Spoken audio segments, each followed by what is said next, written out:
OK, bonjour, ça va bien? Donc, on continue nos études sur le Saint-Esprit. Donc, on a vu beaucoup l'Esprit Saint dans les Actes des Apôtres. Et aujourd'hui, nous allons regarder ensemble les versets de l'Esprit Saint dans le livre d'Éphésiens. Amen? Donc, lorsqu'on réfléchit aux grandes transformations que Jésus-Christ a apportées, les grandes transformations, lors de sa première venue sur terre, on se souvient immédiatement de sa mort et de sa résurrection. Cependant, aujourd'hui, dans cette étude, nous allons faire la découverte d'un autre changement majeur que l'on néglige d'enseigner la plupart du temps dans nos églises. La venue de l'Esprit Saint dans la Nouvelle Alliance. Jésus-Christ a transformé la pratique de l'adoration complètement. Il a modifié le culte divin qui deviendra différent de celui de l'Ancien Testament. L'adoration telle qu'elle est enseignée dans l'Ancien Testament est complètement annulée, modifiée. Elle n'existe plus. Le psaume 47 du Messie. Obéissant jusqu'à la mort. Tu ne désires ni sacrifice, ni offrande, mais tu m'as ouvert les oreilles. Tu ne demandes ni holocauste, ni sacrifice pour le péché. Alors j'ai dit, moi, me voici, Jésus-Christ. Je viens dans le rouleau du livre. Ainsi, il est écrit à mon sujet, Jésus-Christ, pour faire ta volonté, mon Dieu. C'est ce que je désire et ta loi est gravée au fond de mon cœur. Il va graver tout l'Ancien Testament, il va l'accomplir, il va nous donner le baptême du Saint-Esprit dans nos cœurs. Donc l'adoration est transformée.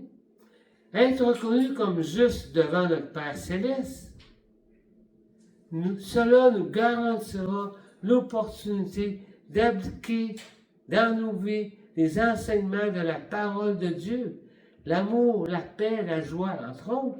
Veuillez consulter Galates 5, 22. 2 Pierre 1, 5, 6. De quelle manière cela peut-il être réalisé? Jésus-Christ transforme la pratique de l'adoration. Jean 4, 19, 25. Seigneur, lui dit la femme, la Samaritaine au puits de Jacob, je vois que tu es un prophète. Nos ancêtres ont adoré sur cette montagne et vous dites, vous, que l'endroit où il faut adorer, c'est à Jérusalem. Femme, lui dit Jésus, crois-moi, l'heure vient où ce ne sera ni sur cette montagne, ni à Jérusalem que vous adorerez le Père. Mais l'heure vient et elle est déjà venue, je suis là, moi le Messie, où les vrais adorateurs, c'est en Père, en esprit et en vérité. En effet, ce sont là que les adorateurs qui recherchent notre Père dans les cieux. Dieu Elohim est esprit, il faut que ceux qui l'adorent en esprit et en vérité. C'est ce que Jésus proclame depuis 2000 ans. Le rituel du sacrifice dans les temples est terminé.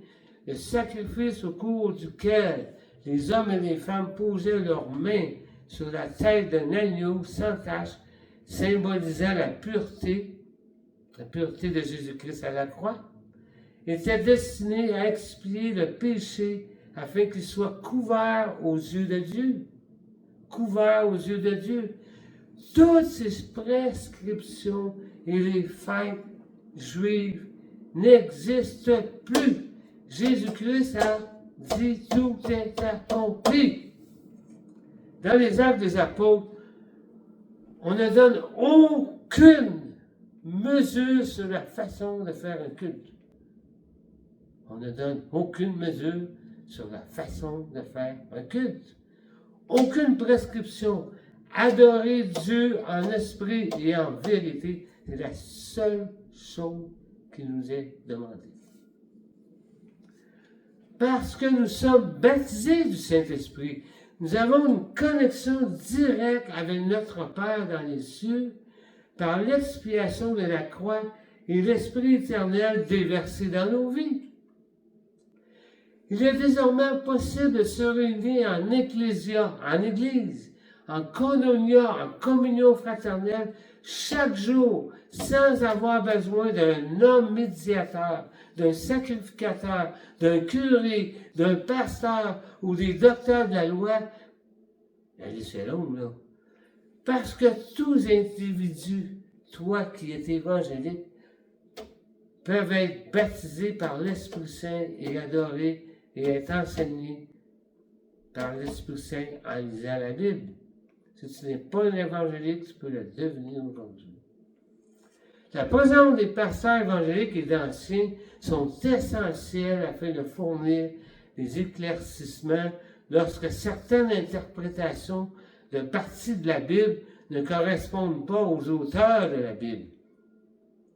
Pour les événements communautaires, tous les évangéliques d'une région peuvent disposer d'un lieu qui peut rassembler toute la communauté.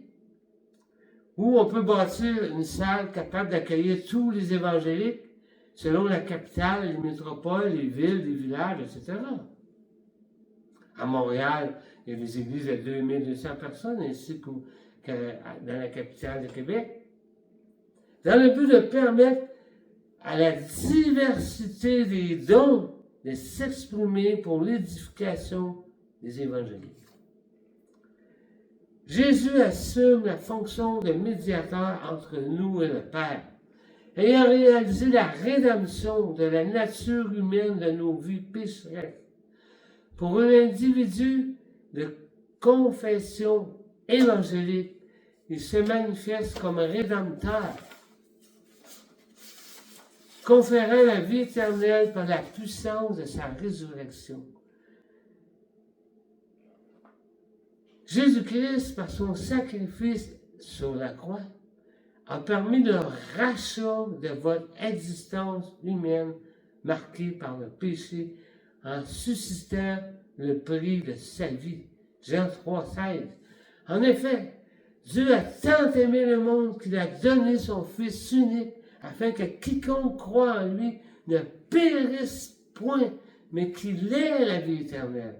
Dieu n'a pas envoyé son Fils sur la terre pour que nous soyons jugés, mais pour que nous soyons sauvés par lui. Ainsi, c'est pour cela qu'il est le médiateur d'une nouvelle alliance, afin que la mort étant intervenue pour le rachat des transgressions commises, sa mort de Jésus-Christ sur la croix, sous la première alliance, ceux qui ont été appelés reçoivent l'héritage éternel qui a été promis. Être des enfants, des fils adoptifs. Un homme et une femme aujourd'hui en 2025, 26, 27, 40, etc., 40, pas certain, peuvent adopter un enfant, mais ils ne peuvent pas modifier sa nature humaine. Jésus-Christ nous adopte en tant qu'enfants adoptifs en nous baptisant du Saint-Esprit. C'est pour cela que nous sommes certains d'aller au ciel, parce qu'il communique sa nature divine en tant que son essence spirituelle en nous, parce que le Saint-Esprit nous baptise, il fait de nous une habitation de Dieu en esprit. Donc notre nature humaine est changée en ce moment sur la terre, et elle sera changée parce que l'Esprit nous donne la résurrection. Amen. Gloire à Dieu. Il faut accepter le Seigneur, naître de nouveau, naître d'en haut, naître d'esprit, recevoir le Saint-Esprit. Ainsi, c'est pour cela qu'il est le médiateur d'une nouvelle alliance, parce qu'il a fait le rachat des offenses. Amen. La venue de Jésus-Christ est le don de l'Esprit Saint dans le cœur des croyants. Jésus-Christ accorde l'effusion du Saint-Esprit à tous ceux qui croient et acceptent son ministère de rédemption s'étendant de la crèche à la croix. il est ressuscité et il est assis à la droite de Dieu. Dans les cieux, notre Père répand le baptême du Saint-Esprit, l'effusion du Saint-Esprit. Parmi ceux qui se convertissent à Jésus-Christ, devient ses enfants adoptifs. Il adhère à l'Église évangélique du Québec. Jean 12 met à tous ceux qui l'ont reçu, qui l'ont accepté, à ceux qui croient au nom de Jésus-Christ. Jésus-Christ a donné le pouvoir de devenir enfants de Dieu, lesquels sont nés par le baptême du Saint-Esprit. On reçoit une nouvelle nature, essence divine, spirituelle, qui, lors de la résurrection ou lors de l'enlèvement de l'Église, nous changera. Non du sang et non de la nature humaine, ni par la volonté de l'homme et de la femme, mais qui sont nés de Dieu, parce que Dieu donne l'Esprit Saint. Scellés du Saint-Esprit, gloire à Dieu. L'adoration change. Jésus-Christ modifie totalement la manière de prier, d'adorer. Elle ne se trouve plus dans un temple, plus dans une cathédrale. Ça ne dépend plus d'une journée de la semaine, ni le samedi, ni le dimanche. Tous peuvent adorer puisqu'ils sont loin du Saint-Esprit. Cette alliance est la nouvelle alliance. Les textes de Jean du chapitre 14, 15 et 16 le confirment. 14, 16, le Père vous enverra le Consolateur. Une promesse de Dieu. Il vous transmettra l'ensemble des connaissances. Il n'est plus nécessaire d'avoir un représentant pour exposer les bases de la nouvelle alliance. Pour l'homme et la femme, il est possible d'être inspiré du Saint-Esprit et de recevoir le baptême du Saint-Esprit de manière individuelle. L'Esprit est donné pour rendre témoignage de Jésus-Christ. L'Esprit te fera comprendre dans ton cœur ce que Jésus veut de toi. 16:8. De plus il te convainc de péché, de justice et de jugement, de plus il va t'aider dans l'évangélisation. Jean 17, 26. La prière de notre Seigneur Jésus-Christ, Père juste, le monde ne t'a pas connu, mais moi je t'ai connu, et ceux-ci ont reconnu que tu m'as envoyé. Je leur ai fait connaître ton nom, et je leur ferai encore connaître l'amour dont tu m'as aimé, soit en eux, et que moi je sois en eux. Une habitation de Dieu en esprit. Si tu reçois le baptême du Saint-Esprit, l'effusion de l'Esprit dans ta vie, tu reçois le Dieu Jésus-Christ, le Dieu Père dans les cieux et le Dieu Saint-Esprit. J'ai resté surpris lors de mes lectures de voir qu'à peu près 50% des évangéliques qui pensent que le Saint-Esprit est une puissance. Le Saint-Esprit est Dieu. Jésus-Christ est Dieu. Le Père est Dieu, notre corps, notre âme et notre esprit, créés à l'image de Dieu, ça forme le Dieu Elohim. Le Père affirme que tu es juste, c'est son rôle. La loi divine doit être respectée. Jésus poursuit l'œuvre d'expiation. Tes péchés sont pardonnés, les péchés sont couverts. On l'a expliqué, mettre la main sur l'agneau. Maintenant, Jésus-Christ vit dans nos vies. Et le Saint-Esprit est là pour mettre les vertus de Jésus-Christ. Il met la lumière sur Jésus-Christ, que nous puissions accomplir les œuvres de Jésus-Christ pour devenir semblables à lui et tous les fruits de l'Esprit. Donc, ta sanctification témoigne de ton baptême du Saint-Esprit et ton salut obtenu par l'adoption comme fils de Jésus-Christ. Quelle est la contribution de l'homme et de la femme évangélique? Elle est très, très grande. Nous trouvons dans le livre d'Éphésiens des textes qui nous permettent de saisir notre rôle dans la sanctification jusqu'à la résurrection. Jésus-Christ a tout accompli à la croix. Maintenant, c'est à toi de tout accomplir dans ta vie. Nous avons réalisé plusieurs vidéos sur les actes des apôtres. Nous allons poursuivre sur le baptême du Saint-Esprit avec le livre d'Éphésiens. Dans les 3 premiers chapitres, l'apôtre met en lumière l'ensemble des bénédictions dont nous bénéficions en tant qu'évangéliques. Il nous a élus. Un 4, un 7. Il nous a rachetés par la rédemption. Nous avons la rémission des péchés et des efforts. Un 13. Le sceau du Saint-Esprit comme gage de notre résurrection que nous devons assis dans les cieux. 2,10. De plus, il nous a fait naître de nouveau, créé en Jésus-Christ, agrégé à son Église, Ecclésia. Et nous avons été édifiés pour être une habitation de Dieu en esprit, baptisés du Saint-Esprit. Une fois tous ces privilèges énumérés, un ordre est rédigé. Écoutez-moi bien, tous les évangélistes du Québec spécialement. Dans l'Ancienne Alliance, Dieu a dit, tu aimeras le Seigneur ton Dieu de tout ton cœur, de toute ton âme et de toute ta force. Ici, avec l'aide du Saint-Esprit, cet ordre est confirmé, mais par la puissance du Saint-Esprit. C'est le Dieu de la Trinité qui nous enseigne par l'Esprit de Jésus-Christ, Élohim, tout dans tout. Son rôle dans nos vies, c'est de mettre la lumière sur la puissance de la croix, qui est le centre de toute grâce, bonté, amour, joie déversée sur nous pour être des fils adoptifs de Jésus-Christ, qui nous transmet toutes les vertus de sa divinité pour revêtir par la résurrection le corps céleste, qui nous permettra de vivre éternellement dans les nouveaux cieux et la nouvelle terre. Apocalypse 21. Éphésiens 3, 19. Pour être capable de comprendre avec tous les saints quelle est la largeur, la longueur, la profondeur et la hauteur de l'amour de Jésus-Christ et de connaître cet amour qui surpasse toute intelligence afin que vous soyez remplis de toute la plénitude de Dieu. C'est la nouvelle alliance baptisée du Saint-Esprit. L'adoration est intérieure.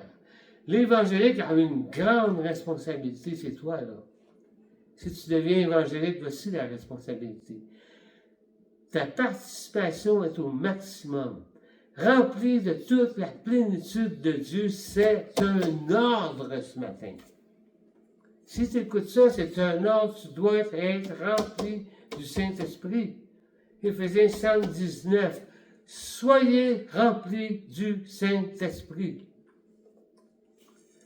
Soyez remplis de l'Esprit Saint, ce n'est pas un privilège réservé à certains catégoriquement, anciens pasteurs, etc.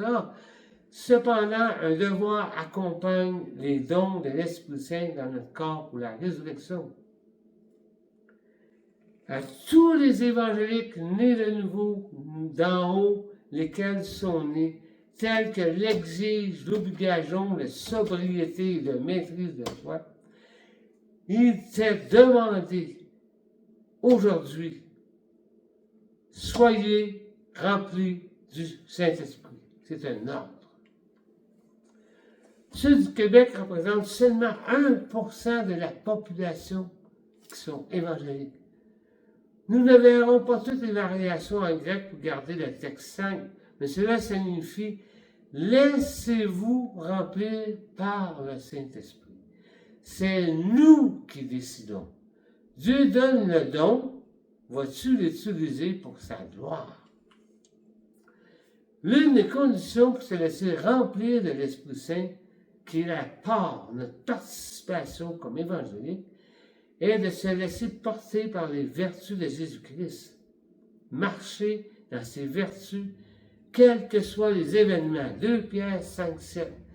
Il est préférable de laisser l'Esprit Saint agir dans les situations difficiles de notre société contemporaine et de laisser les fruits de l'Esprit agir conformément à la parole du Seigneur. Galates 5, 22. D'ailleurs, nous prenons la décision de vouloir être remplis du Saint-Esprit.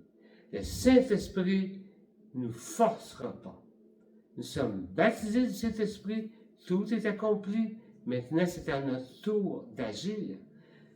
Il s'agit d'une grande responsabilité. il est important de se laisser remplir du Saint-Esprit. Non pas lorsque nous sommes inactifs, mais lorsque nous entretenons l'esprit de réveil. L'esprit de réveil est-elle dans l'Église? Il peut y avoir plein de gens baptisés du Saint-Esprit. Aucun esprit de réveil dans l'Église.